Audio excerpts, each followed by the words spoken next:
Hello everyone, welcome back to my channel. देखिए हमारी exercise 5.2 चल रही थी। अब इसका क्वेश्चन नंबर 6 है हमारा, check whether -150 is a term of AP 11,852। अब देखिए हमें चेक करना है कि -50 इस AP का टर्म है या नहीं है। तो सबसे पहले हम ले चलते हैं इस AP में फर्स्ट टर्म क्या होता है, A हमें 11 दे रखा है। कॉमन डिफरेंस D क्या होता है, second term minus first term, मतलब 8 - 11 कितना आ गया, -3। अब हम मान लेते हैं कि जो -150 है वो n टर्म है, तो हमें क्या कर लिया, एन टर्म को क्या कहते हैं, AN कहते हैं या फिर TN। तो AN इजिकल टू हो गया -150। AN का फॉर्मूला हमें पता है एन टर्म का, A + n - 1 × D is equal to -150। A की जगह वैल्यू रख दी, D की वैल्यू रख दी, जो अभी निकाली हमने।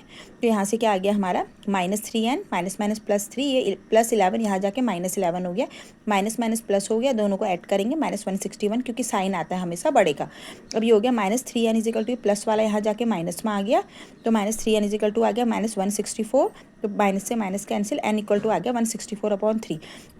तो इसे हमने मिक्स फ्रैक्शन में तोड़ लिया। अब देखिए जो हमारा टर्म आया है वो इन जो बाकी टर्म्स है उनसे थोड़ा डिफरेंट है, क्योंकि ये जो टर्म है वो हमारा क्या आया है, मिक्स फ्रैक्शन में आया है या फ्रैक्शन में आया है।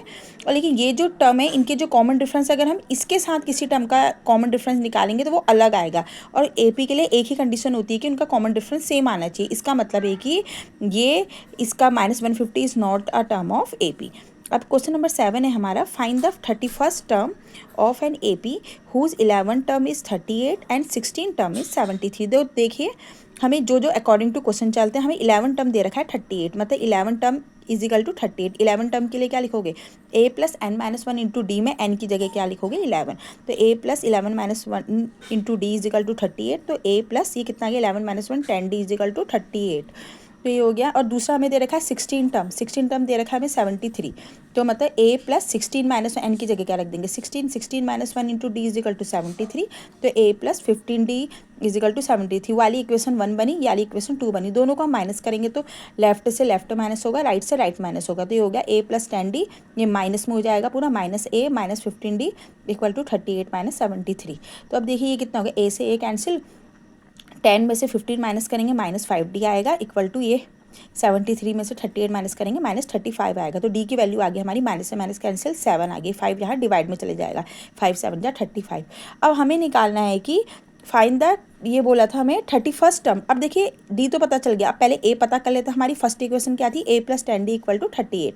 तो अब हम इसमें क्या करेंगे, D की वैल्यू रख देंगे। तो यहाँ से क्या आ जाएगा, A की वैल्यू कितनी आ जाएगी, 38 - 70 -32। अब हम आराम से 31st टर्म निकाल सकते हैं। तो 31st टर्म के लिए A + 31 - 1 × D, A की वैल्यू भी रख देते हैं और D की वैल्यू भी रख देते हैं। तो इसको सॉल्व करते हैं तो हमारा आता है -32 + 210। तो ये आ गया हमारा प्लस माइनस माइनस, साइन आएगा प्लस का 178। इसका मतलब हमारा 31st टर्म ऑफ AP क्या बना है हमारा, 178।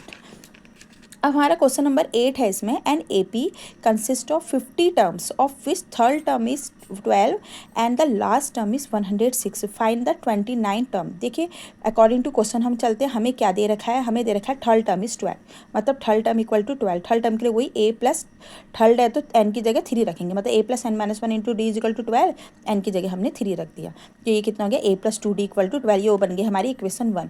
और दूसरा ये कह रहा है कि लास्ट टर्म है 106। अब खुद बोल रहा है कि वो AP में कंसिस्ट 50 टर्म्स है, मतलब अकॉर्डिंग टू क्वेश्चन चलते हैं तो 50 टर्म्स क्या है हमारे, 106।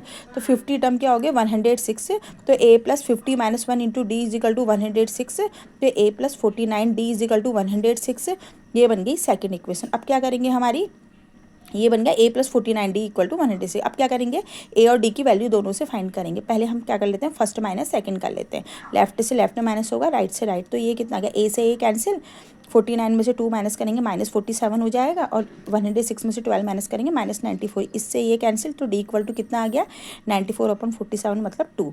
अब D की वैल्यू हम फर्स्ट में पुट कर देते हैं तो A की वैल्यू आ जाएगी। तो A + 2D इक्वल टू 12 था, तो A + 2 × 2 इक्वल टू 12। तो A की वैल्यू कितनी आ गई, 12 -2 2 = 4 हो गया, 12 - 4 8। अब A भी पता है D भी पता है, तो हम आराम से 29 टर्म निकाल सकते हैं। 29 टर्म के लिए वही होगा, A + n की जगह 29, 29 - 1 × D। तो A की जगह 8 हो गया, 29 - 1 28 हो गया, D की जगह 2 हो गया। तो 8 + 56, 56 + 8 64। तो यहाँ से हमें क्या मिला, जो 29 टर्म ऑफ AP है वो कितना निकला, 64। अगर आपको मेरी वीडियो पसंद आई तो please subscribe my channel. Thank you.